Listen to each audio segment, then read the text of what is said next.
কালকে যে হোমওয়ার্ক করে দিচ্ছে না 6টা SW, তো আমি যে তার মধ্যে 5টা করে নিয়ে এসেছি, আর এত গরম আমি আর থাকতেই পারছি না জানিস তো, তার জন্য আর একটা করে আনতে পারিনি। কবে যে আমাদের স্কুলে গরমের ছুটিটা পড়বে কে জানে।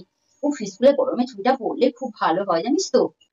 হ্যাঁ রে, ঠিক বলেছিস, এত গরম পড়েছে যে দেখা যাচ্ছে না। আমি তো গরমে 4টে অঙ্ক হোমওয়ার্ক করে নিয়ে এসেছি, আর দুটো করতেই পারিনি। ভালো লাগছে না জানিস না, ডেলি ডেলি গরমের মধ্যে স্কুলে আসতে। কবে যে আমাদের স্কুলটা ছুটি পড়বে, তুই একদম ঠিক বলেছিস, জানি না কে জানে কবে ছুটি পড়বে।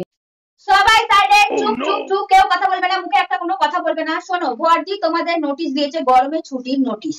তো কত তারিখ থেকে কত তারিখ ছুটি থাকবে সেই জন্য তোমাদের নোটিশটা বলে দেওয়া। চুপ করে মনোযোগ দিয়ে সবাই নোটিশটা শোনো।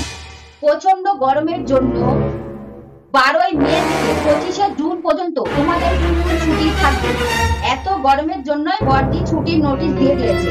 তো তোমাদের 12ই মে থেকে 25শে জুন পর্যন্ত তোমাদের স্কুল ছুটি থাকবে গরমের উপলক্ষে। বুঝেছো তোমরা সবাই?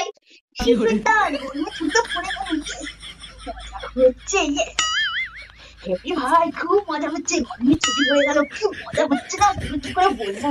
ভাবছি গরমের ছুটিটা পড়বে আর আমরা ঘুরতে যাবো, এখানে যা প্যাচপ্যাচে গরম, ঠান্ডার দেশে ঘুরে আসবো। সিকিমে গিয়ে ঘুরে আসবো, বাবাকে আর মাকে বলবো যাতে সিকিমে নিয়ে আমাকে ঘুরিয়ে নিয়ে আসে। বল, এই গরমে ভালো লাগে না, ওখানে একটু ঠান্ডা আছে, শান্তি থাকতে গরম, তাই না? গরমের ছুটিতে প্রচন্ড করে মজা করবো, ঘুরবো। বল।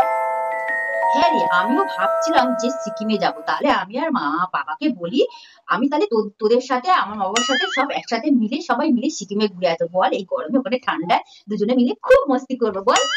হ্যাঁ হ্যাঁ ভাই, তাহলে কিন্তু যাওয়া হবে, কিন্তু তুই খেয়াল তোর মা বাবাকে গিয়ে বলবি কিন্তু। হ্যাঁ, আমি আর তুই আর আমার মা বাবা সবাই মিলে একসাথে ঘুরে আসবো, কিন্তু তুই তাহলে বল। তুইও কিন্তু তোর মা বাবাকে বলবি, তুই প্রচন্ড ভুলে যাস কিন্তু আজকাল, মনে করে বলবি কিন্তু, তুই ভুলে যাস। ঠিক আছে, মনে করে বলবি, আমি তো আমার বাবাকে বলবোই, তুইও বলবি। তাহলে সবাই মিলে একসাথে ঘুরতে গেলে গরমের মধ্যে সিকিমে প্রচন্ড মজা করবো বরফে। এই সবাই চুপ করবে, এত কথা কেন নিজেদের মধ্যে? আমার কথাটা কি শেষ হবে? তোমরা এত নিজেদের মধ্যে কথা বলছো। সবাই মুখে আঙুল দিয়ে আমার কথাটাকে মনোযোগ দিয়ে শোনো। গরমের ছুটি 25 তারিখ অবধি থাকবে, 26 তারিখে তোমাদের স্কুল খুলবে, 27 তারিখে তোমাদের পরীক্ষা নেওয়া হবে, পরীক্ষা শুরু হবে। বুঝেছো? একসাথে দুখানা পরীক্ষা, ইংলিশ আর বাংলা। দূর ব্যাং, ভালো লাগে না। কত আশা করেছিলাম বল গরমের ছুটি আছে আমরা সিকিমে ঘুরতে যাবো, কিন্তু এখন গরমের ছুটিতে সারাক্ষণ পড়তে লাগবে, ভালো লাগে না। আর গরমের ছুটিতে বল পড়তে কার ভাল লাগে? এখন নাকি গরমের ছুটিতে পড়তে হবে, 27 তারিখে পরীক্ষা, কিছু করার নেই, পড়তেও হবে। ঠিক বলেছিস ভাই, ভাল লাগে বল এই গরমের মধ্যে পড়তে। ভাবলাম কত আমরা পরিকল্পনা করলাম যে সবাই মিলে একসাথে সিকিমে ঘুরতে যাবো এই ছুটিতে। বল, এখন নাকি দুটো, তার মধ্যে একটা পরীক্ষা না, দুটো পরীক্ষা। তুই বল, এই গরমের মধ্যে কার পড়তে ভালো লাগে? সেটা কিছু তো করার নেই, পরীক্ষা দুটো একসাথে, পরীক্ষা তো আমাদের দিতেই হবে। আর কি করবো বল, গরমের ছুটিতে দুজনে মিলে একসাথে পড়াশোনা করবো। তুই তাহলে আমাদের বাড়িতে চলে আসিস, দুজনে মিলে হোমওয়ার্ক গুলো করে নেবো আর পড়াগুলো সব কমপ্লিট করবো, ঠিক আছে?